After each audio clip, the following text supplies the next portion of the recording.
right, what's the master escape plan?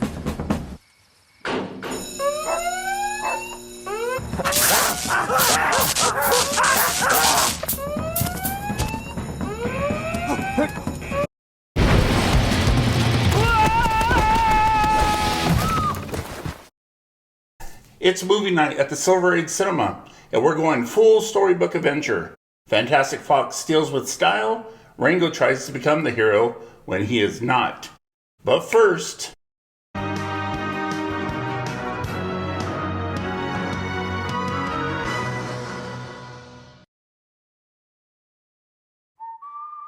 In a quiet countryside borough, Mr. Fox has tried to settle into a safer, quieter life for his family. But old habits die hard, and one risky nighttime raid pulls him back into the world he promised to leave behind. Suddenly, he and the other animals find themselves targeted by 3 ruthless farmers who will stop at nothing to flush them out. Bogus, Bunce, and Bean, 3 of the meanest, nastiest, ugliest farmers in his valley. As the retaliation escalates, families are forced underground, friendships are tested, and Mr. Fox has to figure out whether his wits and charm are enough. It's a fight for survival, for community, and for the future he wants his family to have. We're different. We all are. Him especially. But there's something kind of fantastic about that, isn't there? In the end, it all comes down to how far he's willing to go to dig the life fantastic. Wes Anderson takes a sharp turn with Fantastic Mr. Fox, shaping a stop-motion world. Before this, he broke out with Bottle Rocket, his scrappy crime comedy debut. Fantastic Mr. Fox was the first book he ever owned, a copy his mother bought for him when he was 7, and he's kept that same one on his shelf ever since. Here's Wes with some thoughts. The first movie Jason and Bill and I did together, it was like for me, that was like a big turning point.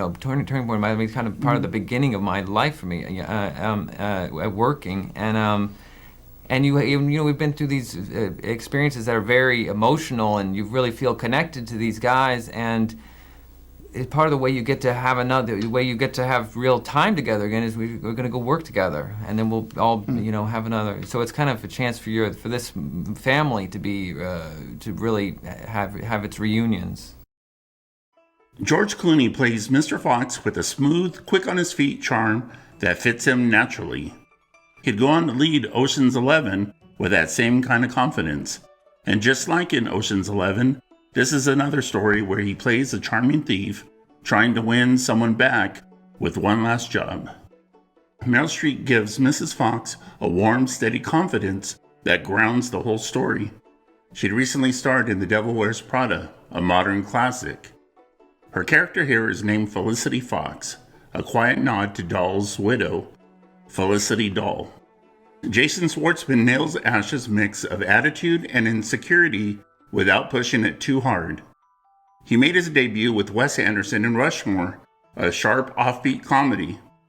Anderson actually wrote the role of Ash specifically for him, which is why it fits him so naturally. William Dafoe gives Rat an intensity that pops every time he's on screen.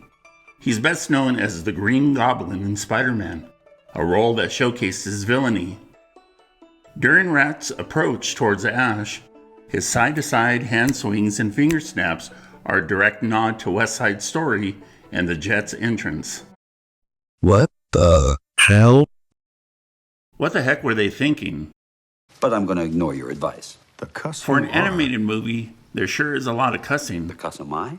Are you cussing with me? No, you cussing with me?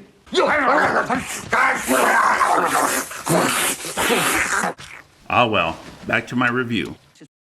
Fantastic Mr. Fox is just a treat to look at. Everything feels handmade. You can practically see the fingerprints in the fur. It gives the whole thing a warmth you just don't get from most animated movies. And for a story pulled from a Roald Dahl's book, Wes Anderson's style fits stop motion so well, you'd think it was written just for him. The colors, the framing, the quiet timing, it all feels right at home. What really sells it are the characters. For a bunch of animals in tiny clothes, they feel weirdly human. The insecurities, the family tension, the awkward pride, it all lands because the writing is so sharp. The jokes aren't loud, they're just perfectly delivered. I used to do this professionally, and I was very successful at it. I had to get out of it for personal reasons, but I've decided to secretly do one last big job on the sly. I'm bringing you in as my secretary and personal assistant. Okay. This is actually kind of a big deal, so don't just say, okay. Okay, well, thank you. The voice cast plays it loose and natural, like everyone's having a conversation instead of performing. The soundtrack ties the whole thing together with this folksy energy that gives the movie a heartbeat. Was a splendid little fella full of wit and grace and charm. See? It's clever, it's warm, and it's got its own personality from start to finish. If you're ready to trip the life fantastic, this one's a great way to do it. My enjoyment rating for this Fox Fantastic movie is an A.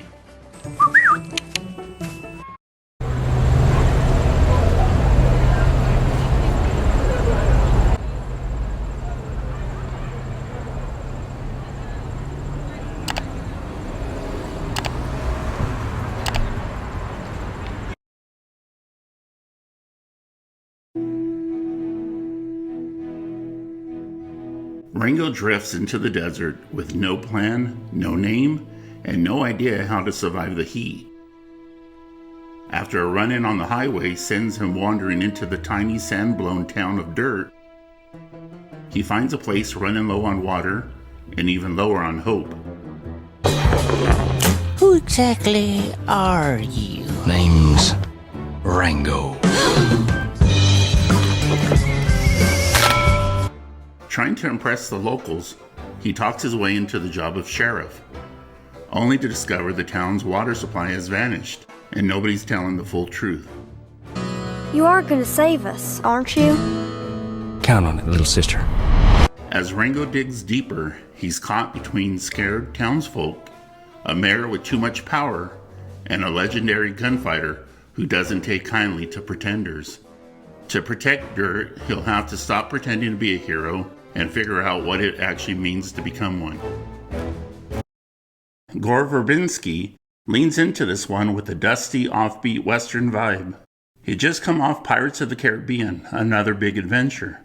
Instead of isolating actors in sound booths, he recorded most of the voice work on a live set, letting the cast perform together. That choice gives the movie its loose, quick rhythm. Johnny Depp brings Rango to life with a jittery, nervous charm that fits a character who's out of his depth. He had broken out years earlier on 21 Jump Street, the role that put him on the map. For this one, he mixed Don Knotts and Kermit the Frog to shape Rango's voice. The red convertible sequence mirrors his fear and loathing in Las Vegas character, right down to the car in the desert. Here's Johnny with his thoughts on the movie. I think there's no mistake that Rango is a character who is trying to figure out what he's supposed to be. Very much like, most of us in life. And the fact that he's a lizard, attempting to adapt to his surroundings, assume these characters to be accepted is it's very, very fitting. Isla Fisher gives Bean that sharp spark that keeps every scene hopping. You know her best from Now You See Me, a slick heist hit. During one recording session, she started making grunting sounds for a take, and Johnny Depp stopped mid-line asking, "What the hell's going on over there? What kind of movie is this?" The whole crew cracked up. Ned Beatty brings a commanding weight to Mayor John, playing the town's power broker. He just voiced Lotso in Toy Story 3, another turn as an animated villain. Just like Toy Story, he referred to the hero as Sheriff, and both movies walked off with the Oscar for Best Animated Feature. Bill Nye brings a cold menace to Rattlesnake Jake, every line delivered with dangerous ease. He had broken out with Love Actually, a romantic Christmas comedy. He and Johnny Depp performed their big showdown face-to-face on set, giving the scene its sharp attitude. What the hell? Excuse me. What the heck is this spirit of the West? Is it, sir? So you made it. He looks like a man with no name. no man can walk out on his own story. Anyways, back to my review. Rango commits to its world in a way most animated movies don't. The whole thing looks dusty and cracked, and you can almost feel the dirt on the screen. The character designs are strange and full of personality, but the movie leans into that look instead of trying to soften it. Ow! What was that for? You're a stranger. Strangers don't last long here. The humor works on 2 tracks. Kids get that goofy slapstick, while adults get the dry, off-center jokes running underneath everything. The cast helps a lot by playing it straight, treating these characters like real roles instead of the usual celebrity voice cameos. Let me ask you something. Did anybody here mention what happened to our last sheriff?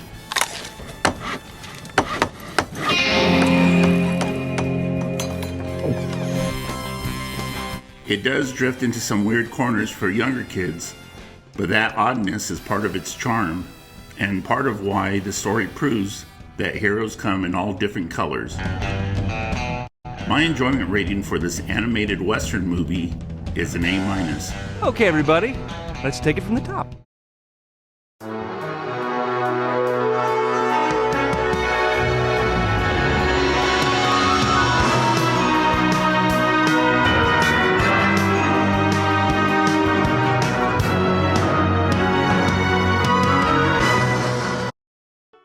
I'm going to the concession. What do you guys want?